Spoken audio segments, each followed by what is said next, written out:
Good morning guys, मैं जेके मौर्य स्वागत करता हूं आप लोगों का लॉर्ड बुद्धा इंस्टीट्यूट के ऑनलाइन प्लेटफॉर्म पे। तो फ्रेंड्स, आज से हम शुरू कर रहे हैं अंतर्राष्ट्रीय रिलेशन। आप लोगों का डिमांड था कि सर आईआर पे भी कुछ वीडियो बनाइए, तो इसलिए आज से हम आईआर शुरू कर रहे हैं। और शुरुआत में हम जो पहले देख लेते हैं कि सिलेबस हमारा पीजीटी का क्या है आईआर में। तो चलिए देखते हैं इसमें क्या क्या सिलेबस है।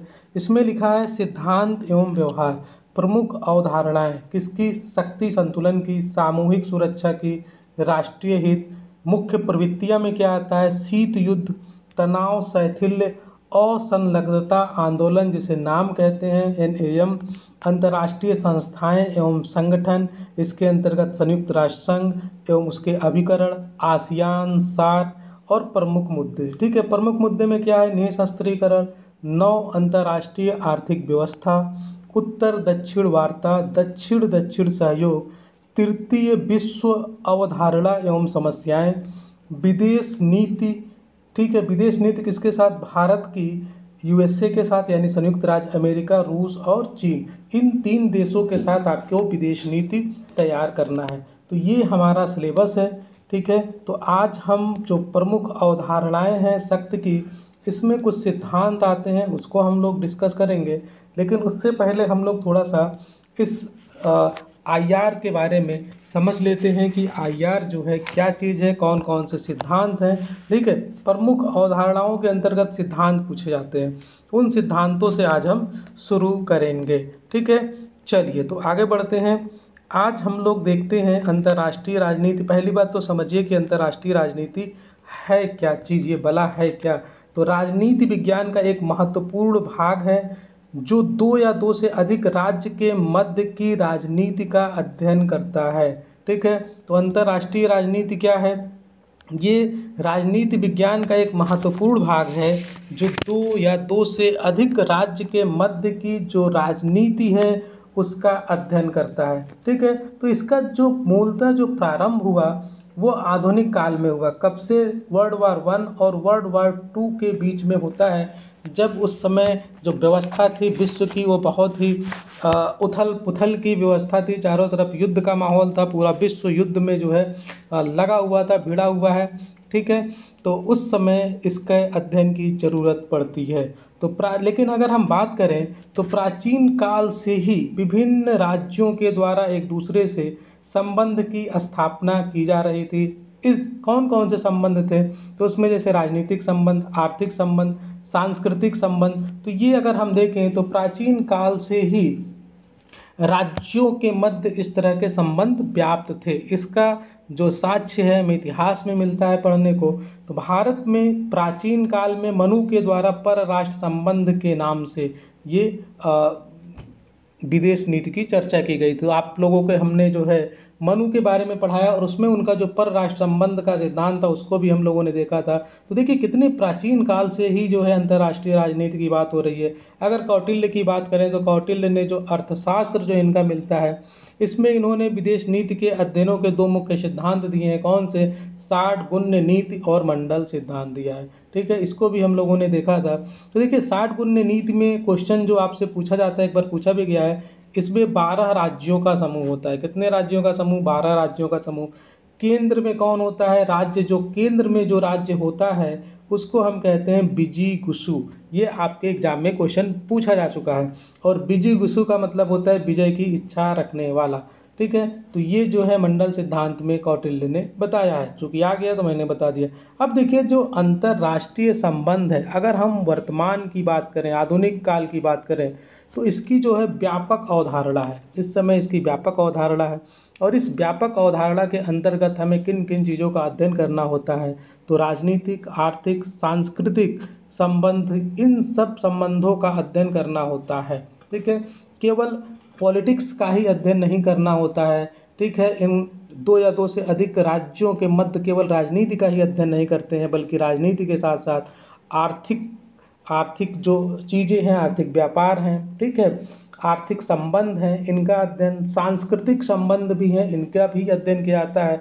क्योंकि जो अलग अलग देश हैं, कंट्री हैं, सभी जगह की जो संस्कृति है वो अलग है। ठीक है, और आज ग्लोबलाइजेशन के टाइम में क्या हुआ है कि पूरे विश्व के लोग हैं, यानी कि हर देश में हर देश के लोग मिल जाएंगे। तो इसलिए इसका जो अध्ययन का क्षेत्र हो गया है बहुत व्यापक हो गया है। इसमें हम सांस्कृतिक संबंधों का भी अध्ययन करते हैं। तो जो अगर देखिए अंतर्राष्ट्रीय संबंध और अंतर्राष्ट्रीय राजनीति दोनों में डिफरेंस देखिए। जो अंतर्राष्ट्रीय संबंध है वो व्यापक अवधारणा है, लेकिन अगर अंतर्राष्ट्रीय राजनीति की बात करें तो इसकी जो अवधारणा है संकुचित अवधारणा है, विशेषीकृत अवधारणा है। ठीक है, तो इसमें ये जो अंतर्राष्ट्रीय संबंध है इसमें हम पूरा व्यापक अध्ययन करते हैं। और अंतर्राष्ट्रीय राजनीति के अंतर्गत हम लोग दो या दो से अधिक राज्यों के मध्य जो राजनीतिक संबंध है उसके बारे में अध्ययन करते हैं। ठीक है, तो हम लोगों के सिलेबस में क्या चीज़ दिया है, अंतर्राष्ट्रीय राजनीति सिद्धांत एवं व्यवहार। तो इसमें देखिए हमको क्या पढ़ना है, अंतर्राष्ट्रीय सिद्धांत कुछ है। ठीक है, उसको हम लोग पढ़ेंगे, जैसे आदर्शवाद है, व्यवहारवाद, आदर्शवाद है, और क्या है आपका यथार्थवाद है, उदारवाद है, न उदारवाद है। ठीक है, मार्क्सवाद है। तो इस तरह से ये अंतर्राष्ट्रीय परिप्रेक्ष्य में भी ये विचारधाराएं हैं, तो उसके बारे में हमको अध्ययन करना है। और क्या अध्ययन करना है, तो दूसरे पार्ट में हमको अध्ययन करना है अंतर्राष्ट्रीय राजनीति का व्यवहार। ठीक है, अंतर्राष्ट्रीय राजनीति का सिद्धांत एक पार्ट में अध्ययन करना है और दूसरे पार्ट में इसका व्यवहार अध्ययन करना है। और व्यवहार के अंतर्गत क्या क्या चीज़ें हैं, भारत की महाशक्तियों से संबंध क्या है, जैसा कि अभी हम लोगों ने सिलेबस में देखा, यूएसए, रसिया और चाइना। और दूसरे पार्ट में हम भारत की विदेश नीति के बारे में अध्ययन करेंगे जो पड़ोसी राज्यों के संबंध में है। देखिए अंतर्राष्ट्रीय रिलेशन का ये पूरा सिलेबस हमने आप लोगों को यहाँ से बिल्कुल ब्रीफ कर दिया। आपके दिमाग में ये कॉन्सेप्ट क्लियर होना चाहिए कि आपको पढ़ना क्या है, अदरवाइज आप पढ़ते तो बहुत चले जाएंगे लेकिन आपके काम की चीज़ नहीं होगी। तो आई होप आपको सिलेबस समझ में आ गया होगा। तो चलिए हम देखते हैं अब इसके बारे में। जो अंतर्राष्ट्रीय राजनीति की बात होती है तो इसमें जो है E.M. कार का स्टेटमेंट है कि दो विश्व युद्धों के बीच की राजनीति। ठीक है, इन्होंने क्या कहा है, इन्होंने राजनीति को क्या कहा है, अंतर्राष्ट्रीय राजनीति को कहा है दो विश्व युद्धों के बीच की राजनीति। ठीक है, अभी हम लोगों ने पहले भी देखा था। तो अंतर्राष्ट्रीय राजनीति की व्याख्या जो है दो अवधारणाओं पे मुख्य रूप से की जाती है। यानी कि यूँ कहें कि जो अंतर्राष्ट्रीय राजनीति है इसकी जो दो मुख्य अवधारणाएं प्रचलित हैं, एक है आदर्शवाद और दूसरा है यथार्थवाद। ठीक है, तो अगर आदर्शवाद की बात की जाए दोस्तों, तो आदर्शवाद के जो संस्थापक हैं, ठीक है, कह लीजिए कि वो प्रोफेसर वुडरो विल्सन हैं। और इन्होंने वर्ल्ड वार 1 के समय 1914 में, ठीक है, जब प्रथम विश्व युद्ध चल रहा था, तो इन्होंने सुरक्षात्मक अवधारणा का सिद्धांत दिया। क्योंकि विश्व युद्ध की वजह से पूरे विश्व में उथल पुथल मचा हुआ था, अराजकता फैला हुआ था, तो उस समय सुरक्षा की ज़रूरत थी सभी राष्ट्रों को। तो इन्होंने सुरक्षात्मक अवधारणा दिया, शांति की स्थापना की बात की। इन्होंने क्या कहा, शांति की स्थापना की बात की।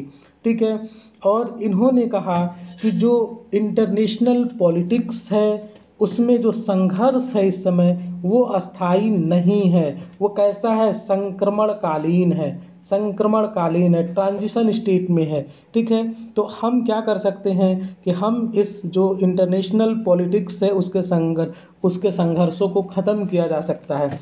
और इनके संघर्षों को कैसे ख़त्म किया जाएगा, तो संस्था बना करके, अंतर्राष्ट्रीय संगठन बना करके इसके संघर्ष को ख़त्म किया जा सकता है। ये प्रोफेसर वुडरो विल्सन का मानना था। ठीक है, तो इसके लिए क्या हुआ कि इन्होंने अंतर्राष्ट्रीय संस्था की बात की। तो उस समय लीग ऑफ नेशंस बनता है 1920 में। ठीक है, तो इन्होंने कहा कि जो विश्व युद्ध चल रहा है इसको रोका जा सकता है, लेकिन कैसे रोकेंगे हम। ठीक है, क्योंकि इतनी अराजकता है, संघर्ष है चारों तरफ, उसको रोका जा सकता है। तो कैसे रोका जा सकता है, तो इसको हम रोक सकते हैं अंतर्राष्ट्रीय संस्था बना करके। तो इसलिए लीग ऑफ नेशंस 1920 में बनाया जाता है वर्ल्ड वार 1 की समाप्ति के बाद।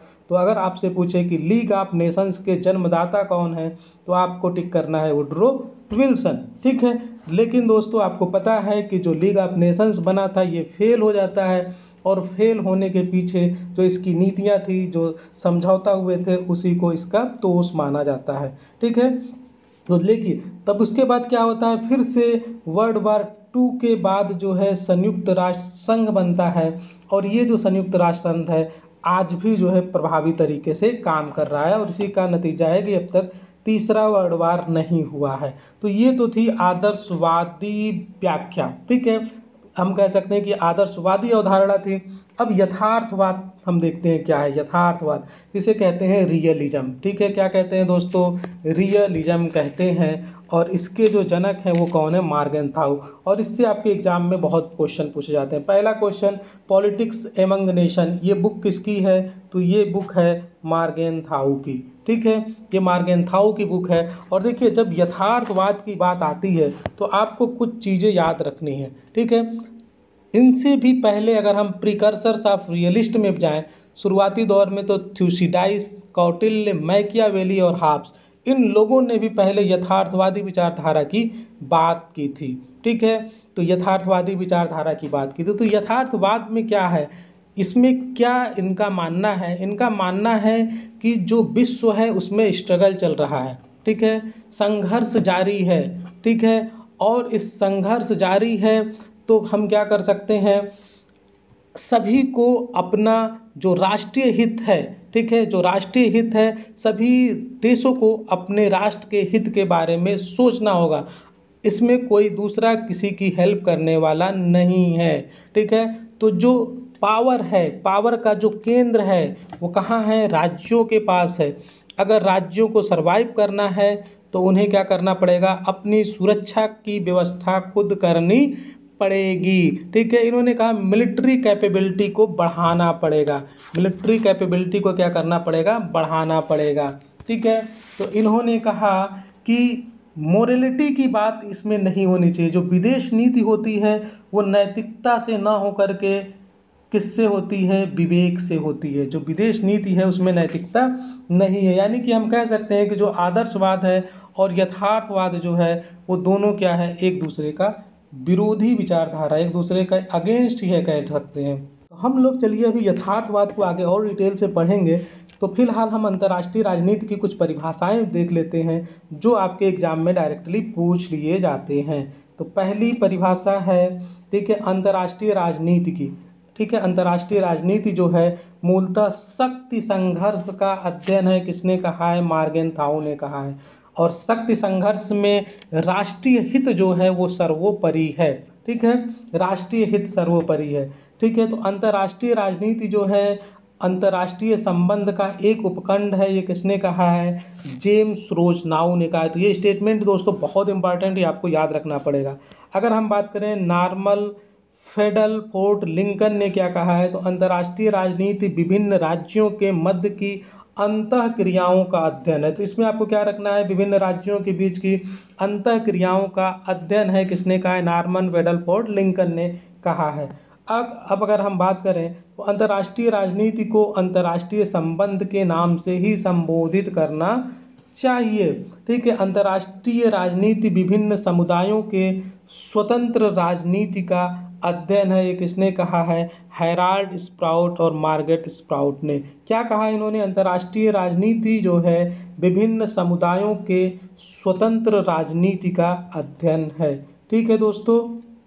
चलिए आगे बढ़ते हैं हम लोग। और एक स्टेटमेंट है, ये भी हार्टमैन का स्टेटमेंट देख लीजिए। इन्होंने क्या कहा है कि अंतर्राष्ट्रीय राजनीति में विभिन्न राज्य अपने राष्ट्रीय हितों का अन्य राज्य के राष्ट्रीय हितों के साथ सामंजस्य स्थापित करने का प्रयास करता है, कोशिश करता है, ये किसने कहा है, हार्टमैन ने कहा है। तो सिंपल सा डिफिनीशन है कि अंतर्राष्ट्रीय राजनीति में जो विभिन्न राज्य हैं अपने राष्ट्रीय हितों का अन्य राज्य के राष्ट्रीय हितों के साथ सामंजस्य स्थापित करने की कोशिश करते हैं और इसी आधार पर इनके रिलेशन होते हैं। फेलिक्स ग्रास ने क्या कहा है कि अंतर्राष्ट्रीय राजनीति केवल विदेश नीति का अध्ययन है। अंतर्राष्ट्रीय राजनीति क्या है, केवल विदेश नीति का अध्ययन है। तो ये तो हम लोगों ने डिफिनीशन देख ली जो सीधे सीधे आपके एग्जाम में पूछ ली जाती है, ठीक है। चलिए तो अब हम लोग थोड़ा सा आगे बढ़ते हैं और जो मैंने कहा था कि अब हम आदर्शवाद को पढ़ेंगे, तो चलिए इसके सिद्धांत हम आज ही शुरू कर देते हैं और कुछ सिद्धांत आज देख लेते हैं, ठीक है दोस्तों। तो देखिए अंतर्राष्ट्रीय राजनीति जो है आधुनिक काल का चर्चित विषय है, ठीक है, और इसे स्वायत्त विषय का दर्जा देने की बात, जैसे तो कुछ विचारक हैं ये लोग कहते हैं कि जो अंतर्राष्ट्रीय राजनीति है इसे एक स्वायत्त विषय की संज्ञा देनी चाहिए। जैसा कि हम लोगों ने अभी लोक प्रशासन में पढ़ा था कि लोक प्रशासन के जो 4 स्टेज थे उसमें भी उनको जो है एक स्वायत्त विषय देने की बात की गई थी, लेकिन बाद में क्या हुआ कि जो लोक प्रशासन है उसको राजनीति विज्ञान के अंतर्गत ही अध्ययन किया जाता है। तो देखिए इसमें नाम किसके हैं जो स्वायत्त विषय देने के दर्जे की बात करते हैं। ठीक है, ये क्वेश्चन आपसे पूछा जा सकता है डायरेक्टली। तो इसमें है क्विंसी राइट का नाम याद रखिए, एम कॉपर मनिंग का नाम याद रखिए, हाफमैन और मार्गेंथाउ। ये कहते हैं कि जो अंतर्राष्ट्रीय राजनीति है इसे एक स्वतंत्र विषय का दर्जा मिलना चाहिए। ठीक है, कुछ लोग हैं, कुछ विचारक जो इसका खंडन करते हैं। कौन लोग हैं? जैसे मार्टिन कापलान हैं, मार्टिन राइट हैं, रॉबर्ट लेरिंग हैं, कैनन है, पीडी मॉरिस है। ये लोग कहते हैं कि नहीं, जो राजनीति विज्ञान है उसे स्वायत्त विषय का दर्जा नहीं मिलना चाहिए। ठीक है, तो चलिए हम लोगों ने कल मतलब इसके पहले अभी हम लोगों ने आदर्शवाद और यथार्थवाद के बारे में थोड़ा सा पढ़ा था, उसी को हम आगे बढ़ाते हैं। तो प्रोफेसर वुडरो विल्सन ने क्या कहा कि जो संघर्ष है पूरे विश्व में वो अस्थायी संघर्ष है और हम क्या कर सकते हैं, शांति की स्थापना कर सकते हैं, लेकिन कैसे करेंगे? अंतर्राष्ट्रीय संगठन बना करके करेंगे। लेकिन जो मार्गेंथाउ है, जो यथार्थवाद है, ठीक है, रियलिज्म है, वो कहता है इसका जो आधार है वो राज्य केंद्रित विचारधारा है, यानी कि ये केवल राज्य की बात करता है, राज्य की सुरक्षा की बात करता है। ठीक है, तो ये राष्ट्रीय हित की बात करता है। ये कहता है कि जो राष्ट्रीय हित है वो सर्वोपरि है, क्योंकि इस समय जो माहौल है विश्व में वो शक्ति संघर्ष का समय है, शक्ति संघर्ष है राज्यों के बीच में, ये मार्गेंथाउ कहता है। और इसकी एक पुस्तक है पॉलिटिक्स एमंग नेशन, इसमें इन्होंने इस सिद्धांत का प्रतिपादन किया है।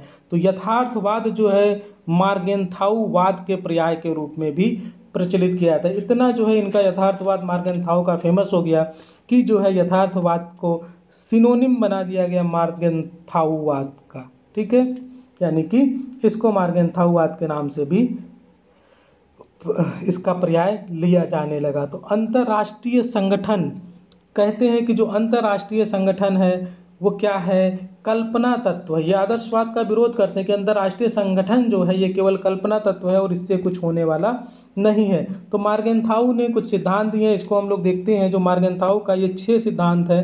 ठीक है, तो इसको देखते हैं। इन्होंने कहा है मार्गेंथाउ ने कि अंतर्राष्ट्रीय राजनीति मनुष्य के वस्तुनिष्ठ स्वभाव पर आधारित है। वस्तुनिष्ठ का मतलब होता है कि जो कॉन्क्रीट, जो बदलता नहीं है। जैसे वस्तुनिष्ठ आप आंसर करते हैं ना 4 में से एक विकल्प, तो वो चेंज नहीं होता है। तो बिल्कुल ये कहते हैं कि जो मनुष्य का जो स्वभाव है, वस्तुनिष्ठ स्वभाव है, उसी पे अंतर्राष्ट्रीय राजनीति आधारित है। इन्होंने कहा कि अंतर्राष्ट्रीय हित शक्ति के रूप में इन्होंने अंतर्राष्ट्रीय हित को परिभाषित किया है। राष्ट्रीय हित परिवर्तनशील है, एक निश्चित परिभाषा में बांटा नहीं जा सकता है, समय काल और परिस्थिति के अनुसार। ठीक है, राष्ट्रीय हित में परिवर्तन होता रहता है। जैसे आप एग्जाम्पल देखें तो एक समय रसिया हमारा बेस्ट फ्रेंड हुआ करता था और अमेरिका हमारे अगेंस्ट में खड़ा था, वो पाकिस्तान के साथ था। लेकिन आज की डेट में उल्टा हो गया है। इस समय जो रसिया है उसका झुकाव चाइना की तरफ है, जो चाइना हमारा सबसे बड़ा दुश्मन है। और हमारा जो संबंध है, सामरिक संबंध, स्ट्रेटेजिक संबंध अमेरिका के साथ बहुत अच्छे हो गए हैं। ठीक है, तो जो राष्ट्रीय हित है, इन्होंने पहले ही कहा कि परिवर्तनशील है, एक निश्चित परिभाषा में इसे बांटा नहीं जा सकता है। राष्ट्रीय हित किसी सार्वजनिक नैतिक मान्यता के द्वारा नियंत्रित नहीं होती है। कैसे नियंत्रित होती है? तो विवेक राजनीति का उच्चतम मूल्य है, यानी कि तर्क और विवेक पर आधारित होता है। ठीक है, सार्वभौमिक तथा नैतिक मान्यता में अंतर इन्होंने बताया कि जो सार्वभौमिक मान्यता है, ठीक है, जो यूनिवर्सल है, जो नैतिक मान्यता है, इसमें अंतर होता है।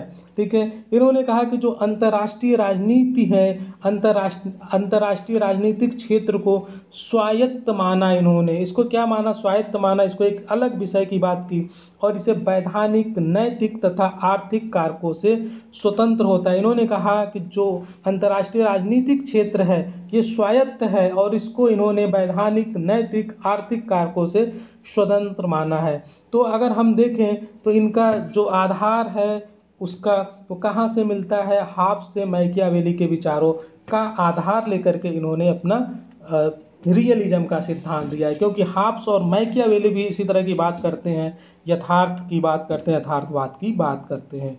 तो चलिए हम लोग आगे देखते हैं। अब देखिए यथार्थवाद की आलोचना भी होती है। यथार्थवाद की आलोचना के साधन कौन करता है? तो रॉबर्ट टकर हैं और केनेथ वाल्ट्ज हैं। ये लोग यथार्थवाद की आलोचना करते हैं।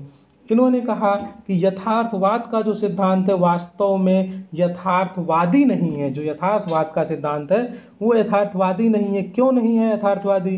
क्योंकि मॉर्गेनथाउ ने अपने पूर्व धारणा को पहले ही बना लिया है और उसी को क्या कर दिया है? सत्यापित कर दिया है। इसने पहले ही मान लिया है कि जो विश्व है अराजकतापूर्ण है, ठीक है, और इसने इस तरह से अपनी धारणा पहले बनाई है और सिद्धांत बाद में बनाया है।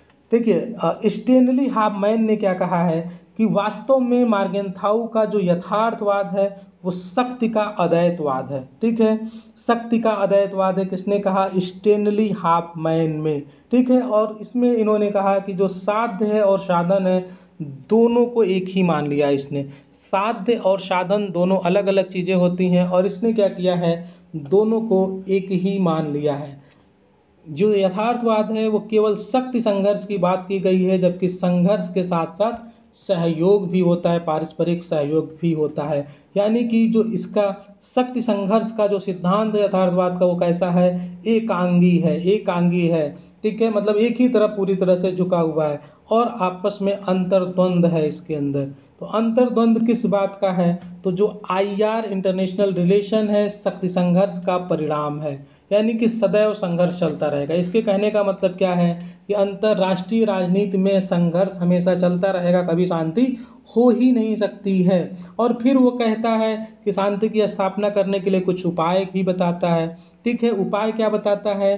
कि प्रतिबंध के द्वारा शांति हो सकती है, ठीक है, प्रतिबंध लगा के देशों पे।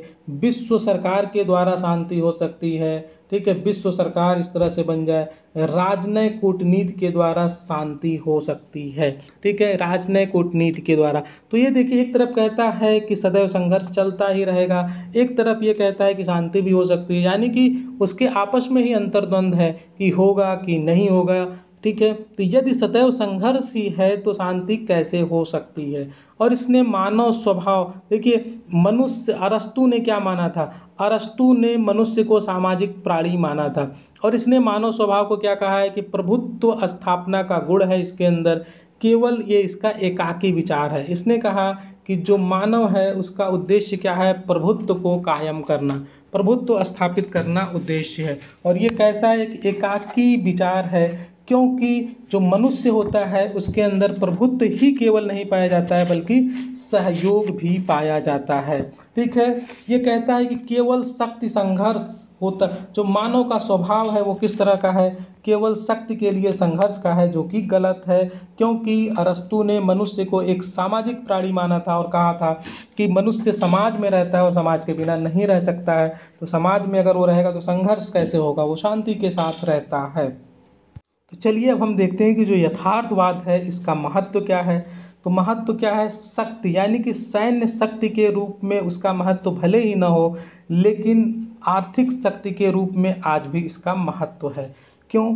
क्योंकि देखिए आज की डेट में सैन्य शक्ति तो खैर सब अपने आप को मेंटेन करने पे लगे हैं, शक्तिशाली देश बनना ही चाहते हैं, लेकिन जो अगर हम देखें आर्थिक शक्ति के रूप में हर देश अपने आप को आर्थिक रूप से शक्तिशाली बनाना चाहता है। आजकल जो LPG है, ठीक है, लिबरलाइजेशन, प्राइवेटाइजेशन और ग्लोबलाइजेशन, इस दौर में हर देश अपने आप को इकोनॉमिकली पावरफुल बनाना चाहता है और जो कंट्री इस समय इकोनॉमिकली पावरफुल है वही सबसे ज़्यादा, वही विश्व की महाशक्ति है। चाहे आप अमेरिका की बात करिए तो अमेरिका देखिए उसकी जो GDP है नंबर 1 पे है, सबसे ज़्यादा आर्थिक रूप से सबसे मजबूत कौन है? अमेरिका है। तो इसीलिए वो सैन्य शक्ति से भी मजबूत है और वो जो है विश्व शक्ति बना हुआ है, ठीक है।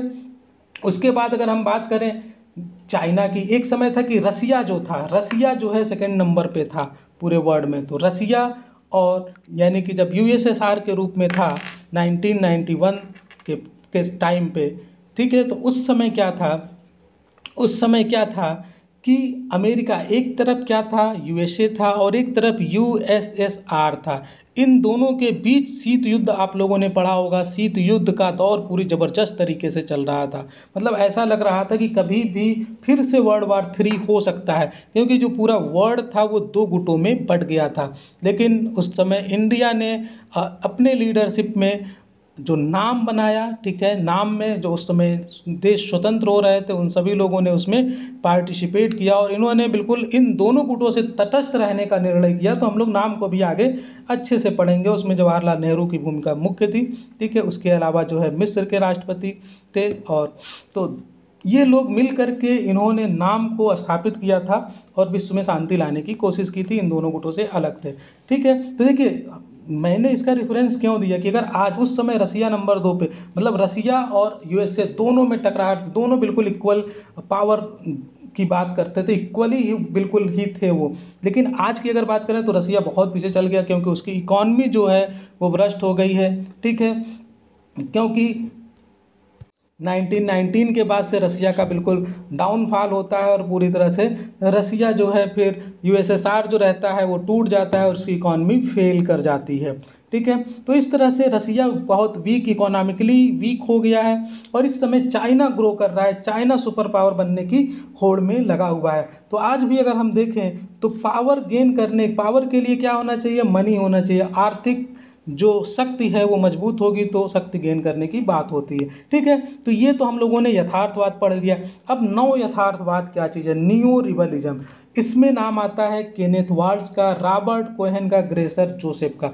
3 नाम आप याद रखिए। जैसे ही नव यथार्थवाद पूछे तो ये 3 नाम बिल्कुल आपकी जुबान पे रटा होना चाहिए, ठीक है। तो केनेथ वाल्ट ने जो है इसमें सुधार किया। तो मार्गेंथाउ का जो क्लासिकल रियलिज्म था, इसको शास्त्रीय यथार्थवाद भी कहते हैं, ठीक है।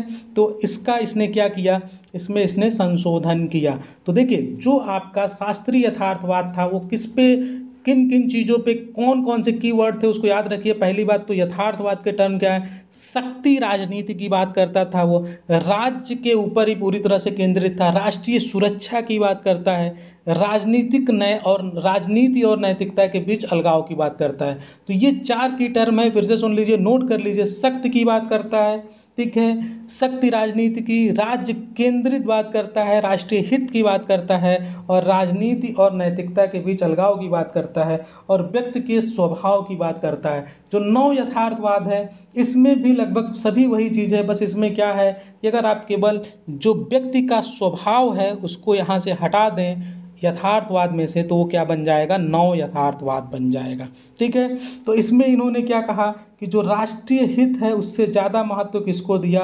संरचना को दिया, फंक्शन को दिया। और मार्गेंथाउ क्या बात करता था, संघर्ष की बात करता था। नव यथार्थवाद के प्रतिपादक केनेथ वाल्ट्ज हैं और इन्होंने कहा कि संघर्ष तो है लेकिन केवल संघर्ष नहीं है, बल्कि संघर्ष के साथ साथ क्या है, सहयोग भी है। और इन्होंने संरचनात्मक यथार्थवाद, केनेथ वाल्ट, इन्होंने एक बुक लिखी the theory of international politics. इनकी बुक भी इंपॉर्टेंट है, याद रखिएगा। इन्होंने कहा कि अंतर्राष्ट्रीय राजनीति की संरचना ही ऐसी है कि सदा संघर्ष के लिए प्रेरित करती रहती है, ठीक है। इन्होंने क्या कहा कि जो अंतर्राष्ट्रीय राजनीति है इसकी संरचना ही ऐसी है कि सदा संघर्ष के लिए प्रेरित करती रहती है, ठीक है। तो चलिए हम लोग इसको अभी समझेंगे आगे डिटेल में, उससे पहले कुछ और देख लेते हैं। इसके बाद आता है आधुनिक यथार्थवाद। इसके जो प्रतिपादक हैं जोसेफ ग्रीजो, इन्होंने कहा कि अंतर्राष्ट्रीय शांति के लिए संघर्ष आवश्यक है। अंतर्राष्ट्रीय राजनीति शांति के लिए क्या होना चाहिए, संघर्ष आवश्यक है। इसके बाद है आक्रामक यथार्थवाद, ठीक है। ये लोग तो युद्ध को आवश्यक बना देते हैं। इसमें मियरे सायरे का नाम आता है, कहते हैं शांति नहीं हो सकती है, बिना युद्ध के शांति नहीं हो सकती है, इसलिए युद्ध क्या है, आवश्यक है। एक शांतिवादी यथार्थवाद है, चार्ल्स ग्रेशर का नाम आता है। ये कहते हैं कि प्रत्येक राष्ट्रीय राज्य शांति का आकांक्षी है और युद्ध क्या है, युद्ध तो एक अपवाद है। युद्ध क्या है, युद्ध एक अपवाद है, ठीक है। तो आधे घंटे की क्लास हो गई है, तो इस क्लास को हम यहीं फिनिश करते हैं और अगले क्लास में हम लोग नव यथार्थवाद को अच्छे से पढ़ेंगे। Thank you guys. आप लोगों को ये लेक्चर कैसा लगा आप लोग ज़रूर बताएं और सजेशन दें कि और क्या किया जा सकता है आपके सिलेक्शन के लिए, क्योंकि हम पूरी तरह से प्रयासरत हैं आप लोगों के साथ जो है सिलेक्शन के लिए। तो देखिए आप लोगों में से कोई अगर आप लोग नोट्स चाहते हैं कंप्लीट। देखिए जो हमारा नोट्स है ना, वो आप जो है एक बच्चा भी अगर उस नोट्स को पढ़ेगा तो वो भी समझ जाएगा, इतना अच्छे से नोट्स है। और जो क्वेश्चन हैं आप जब पढ़ेंगे तो आपके क्वेश्चन लगेंगे कि आपको इसी से मिलने वाले हैं, और श्योर है कि एग्जाम में आपको क्वेश्चन वहीं से मिलेंगे। कुछ भी छोड़ा नहीं गया है, लेकिन इतना वन लाइनर फॉर्मेट में इतना अच्छे से नोट्स बनाया गया है जो आपके काम की चीज़ है। ठीक है, तो आप अगर नोट्स को लेना चाहते हैं तो आप मेरे नंबर पे व्हाट्सएप करिए, नंबर नोट करिए 7376920928। ठीक है, तो ये नंबर है, आप इस नंबर पे व्हाट्सएप कर सकते हैं और आप अपनी बात बता सकते हैं, तो आप लोग नोट्स को ले सकते हैं। देखिए जो नोट्स हमारा है ना, अगर आप केवल 10 दिन पढ़ लेंगे तो 10 दिन में पूरा नोट्स पढ़ सकते हैं और बहुत अच्छे से पढ़ सकते हैं। एक बच्चा भी उसको पढ़ के समझ सकता है, याद कर सकता है और एग्ज़ाम में अच्छा परफॉर्म कर सकता है। ठीक है, तो मेरे सारे वीडियोज़ हैं, उसमें जो नोट्स मैं यूज़ करता हूँ वही नोट्स मैं आप लोगों को भी दूंगा। ठीक है, तो थैंक यू गाइज, मिलते हैं नेक्स्ट क्लास में।